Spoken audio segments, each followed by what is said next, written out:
G'day, good morning, and welcome to the channel. I often get asked how I get the smooth backgrounds in my images. Sometimes people assume there's some sort of Photoshop trickery going on. Well, there's definitely not, so I thought I'd share with you the 5 key concepts to understand to get those smooth backgrounds. You definitely don't need the most expensive gear to do it. Implementing these key concepts and you too can get these nice smooth backgrounds. So you may be asking, why do you even want a smooth background to begin with? Well, for me, it's about putting the focus on the bird. I want the bird to be the highlight in the image. If it's surrounded by branches and it's right in the middle of a bush, it gets very distracting and it's hard to focus on the bird. So we sort of want a little bit of separation between the bird and the background. And today, this video, I'll show you how to do that. Have a look at a couple of quick images. I'll just show you on the screen this yellow-tufted honeyeater. As you can see, it's on a nice perch, the background's out of focus and the bird looks great. This next image, Jackie Winter, very similar. Background's out of focus, the bird's in focus as the star. And the last one being the hooded robin, which I took recently.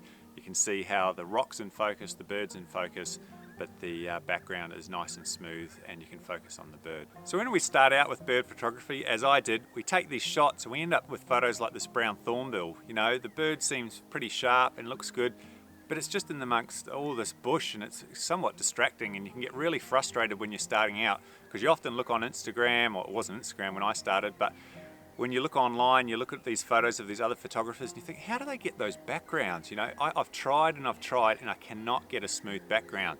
They must be doing something in Photoshop, and I know it can be very frustrating, so hopefully after watching today's video, I'll show you how to get those backgrounds. So just as an example, here's a shot I took of a superb fairy wren back in 2011.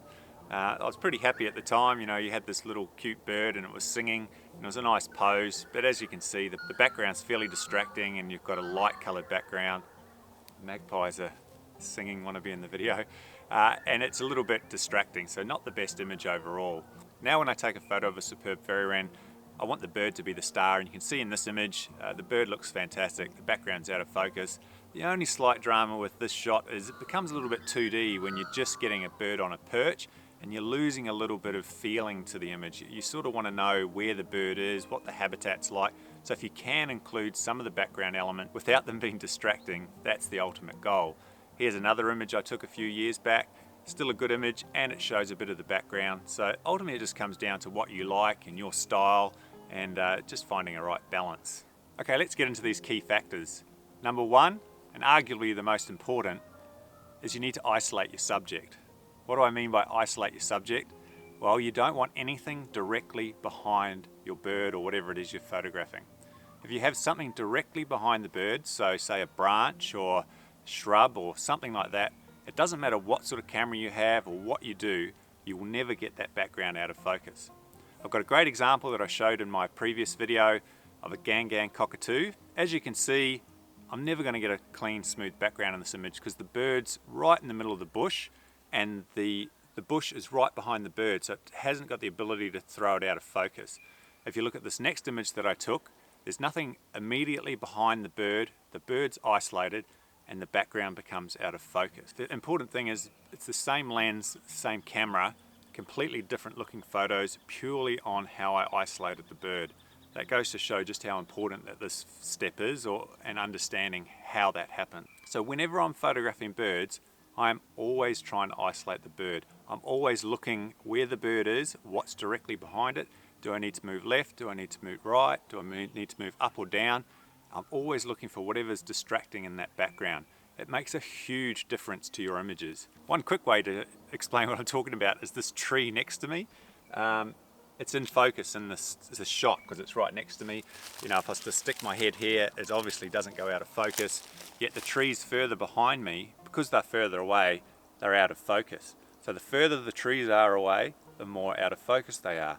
The same thing happens and applies to birds. So if you've got your bird on a perch, ensure that the background is as far away as possible. So I've got this photo of a Pacific golden plover. There's 3 birds, all staggered. So the first bird's in focus, the second one is slightly out of focus, and the third one is even more out of focus. So the further away from the focus point, the first bird, the more out of focus it will be. So it's a pretty simple concept really, and it'll make a massive difference. Just make sure there's nothing directly behind the bird that you're photographing. Here's another example, is a red-browed finch. I took this first photo many years ago when I was starting out. Bird looks great. However, we've got some branches going on in the background. I haven't done enough when I took that photo to ensure that there's nothing behind that bird.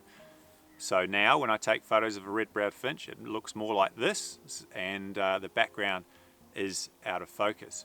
So how do I do this? Well, some photographers will do a setup so they can control the background. What do I mean by setup? If you saw my first couple of videos, I set up at a water point where I put a perch over water before the birds go down to drink, and I can control how far away the background is from the perch.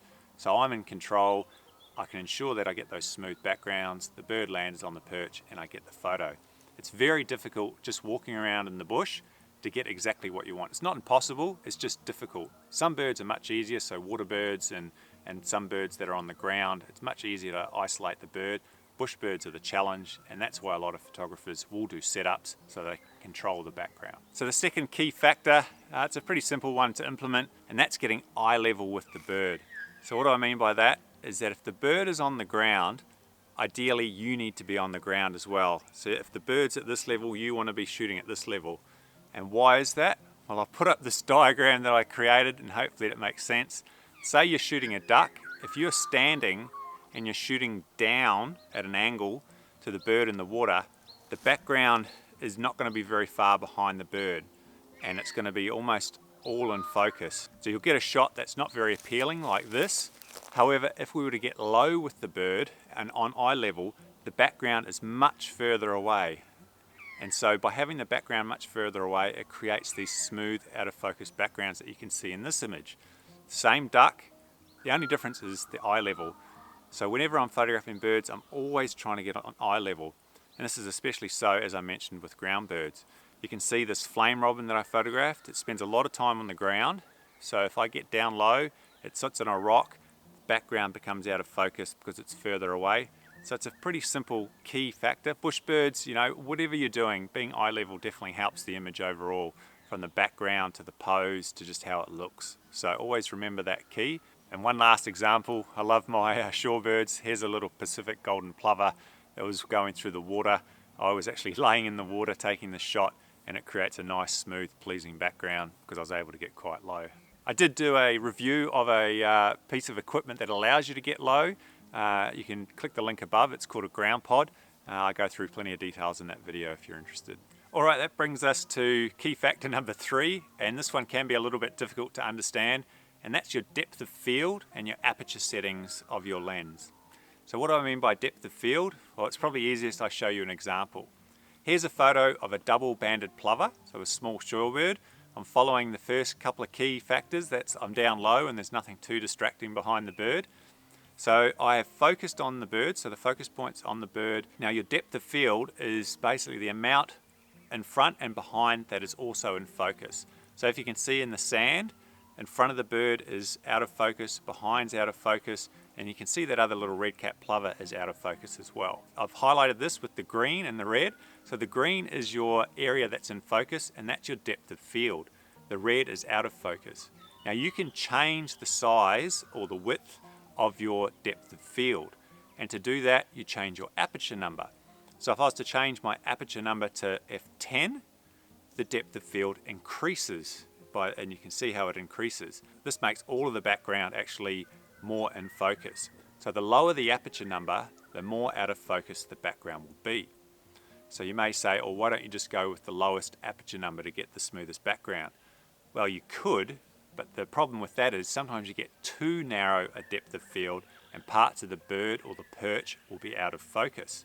Yeah, so you just need to be aware, like if you photograph, say you focus on the head of a bird and the bird's at an angle, the back of it could be out of focus. And I've got an example here to show you what I mean. I've focused on the head, but because the depth of field was too narrow, the tail's out of focus. And ultimately we want the entire bird in focus. So it's definitely something you have to think about, and it definitely has a big impact on how smooth your background will be. So your lens will have the aperture number, the minimum aperture number written on the lens. It's often between f4 and 6.3 with birding lenses. So the sweet spot with birding is generally around f7 or f8. That's the aperture setting that I would recommend.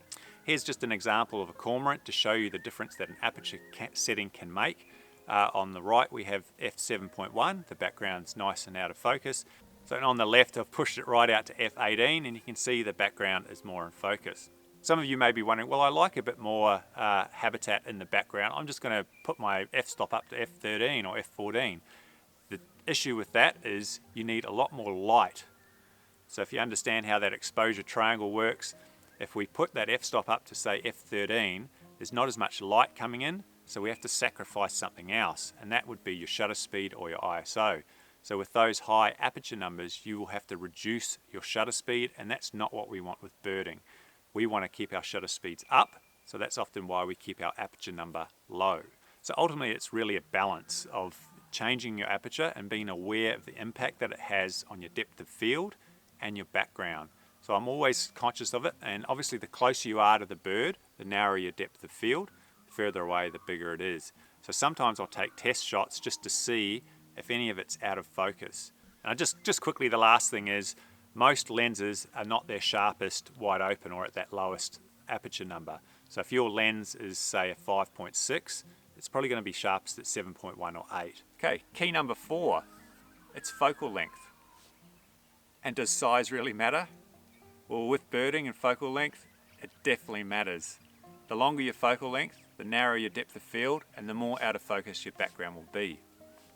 With a big telephoto lens or a long focal length, it acts as a telescope, brings the birds closer to you, brings the backgrounds, compresses the scene, and allows the birds to be much bigger in the frame.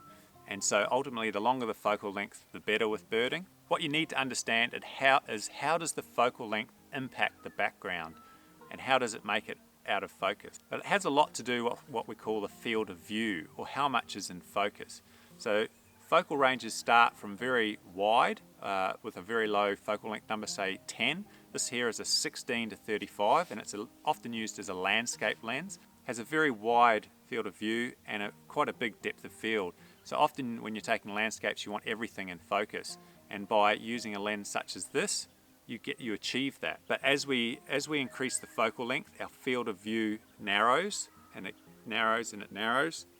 And we get to say a 400, 5.6. So we've gone from 16 millimeters, which is really wide, to a 400, and it's way narrower, and it brings the background in, and obviously the bird gets bigger. So as that field of view narrows, our depth of field gets narrower as well. So then we go from the 400 and we go up to a 500, gets even better, then 600, 800, etc.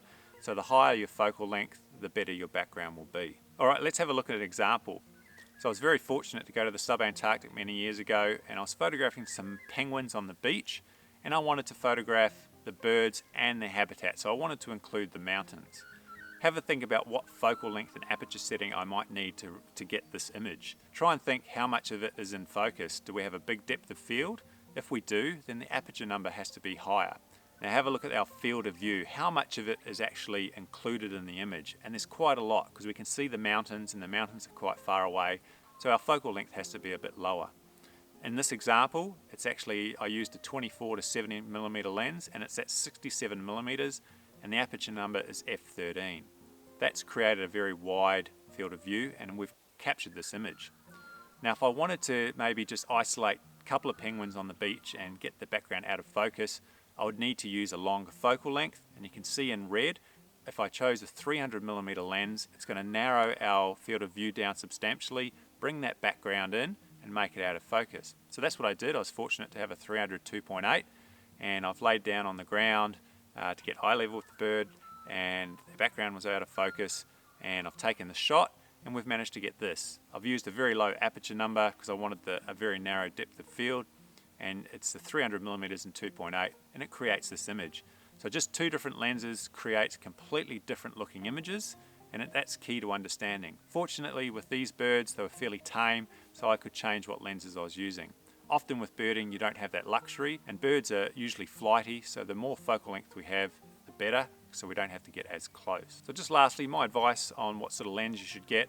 Ideally, you don't want to be anything lower than 300 millimeters. This here is a 400 5.6. This is for Canon. I did a review of this lens. If you're interested, there's a link above. Fantastic lens at an affordable price, and it's really, really good beginning lens. There's also good lenses for Nikon and Sony at a lower price point. Okay, we're up to key number 5, the last key factor, and this is tightly related to pretty much everything, and that's how close you are to the bird. This will have a massive impact on how out of focus your background will be. The closer you are to the bird, the narrower your depth of field, and the more out of focus the background will be. So the further away you are, the wider your depth of field, and the more in focus it'll be. So it really does have a big impact. And this is also tightly associated with our focal length, because our focal length gets us closer.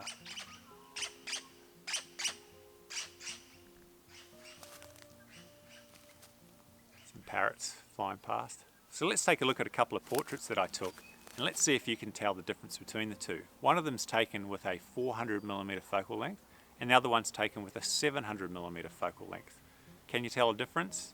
Not really. They both have really out of focus backgrounds. The only real difference between the two was how close I got to the bird. With a 400mm lens, I had to get a lot closer, and obviously with the 700mm, I could stand further back to achieve roughly the same result. So that is ultimately the key. If you've got a low focal length, you're going to have to get closer to get those same smooth out of focus backgrounds. So I had the opportunity to photograph an emu up fairly close on a recent trip, and I was able to get this sort of portrait headshot.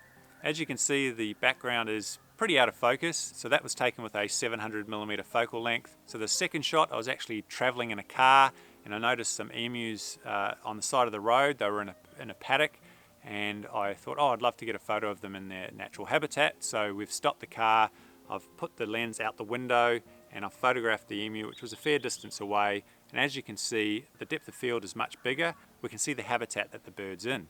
So two very different looking images. The only difference is how close we are to the bird. So if you want more of the background in focus, you can be further away. But if you want the background to be completely out of focus, you just have to get that little bit closer. So just to recap, if you want those smooth out of focus backgrounds, you need to isolate the bird, make sure there's nothing behind it, get eye level with the bird, understand your depth of field and your aperture, so say f8. Working on your focal length, you want 300mm or greater.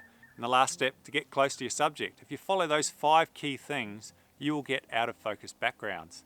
Now that I've told you how to get those out of focus backgrounds, I want to stress that you do not have to have out of focus backgrounds to create nice images. It's just a technique and a tool that you can use when you're out there capturing images. What I believe makes a really good image is to have elements of your background in your image so that it creates a nice balance. It's tricky to do, I must admit, and I do often default just to a bird on a perch. However, the real skill is in creating an image that's nicely balanced, and some of my favorite images have these key components. If we just take a quick look at some of these images, we've got elements of the background with the sharp-tailed sandpiper, and I think it makes for an interesting image.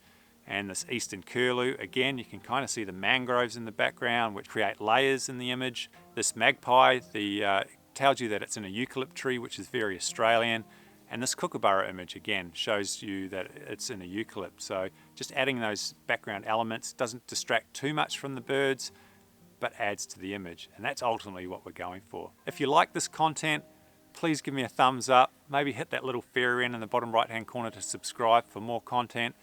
Leave comments below if I've forgotten something or you want to know something in more detail. I'll answer every comment that you put below. A big thank you to everyone who has already subscribed and commented. It's extremely humbling. I'm just about to hit over 1,000 subscribers, which is just crazy. I just take photos of birds as a passion, and I'm happy to share that with you, and I'm happy that you guys are enjoying this content. So until the next time, thank you again. Take care of yourselves, and happy birding. I did just have a thought. Perhaps I could make a video of me out in the field implementing these keys and showing you how it impacts the backgrounds. If you're interested in a video like that, maybe just let me know in the comments below. All right, thanks.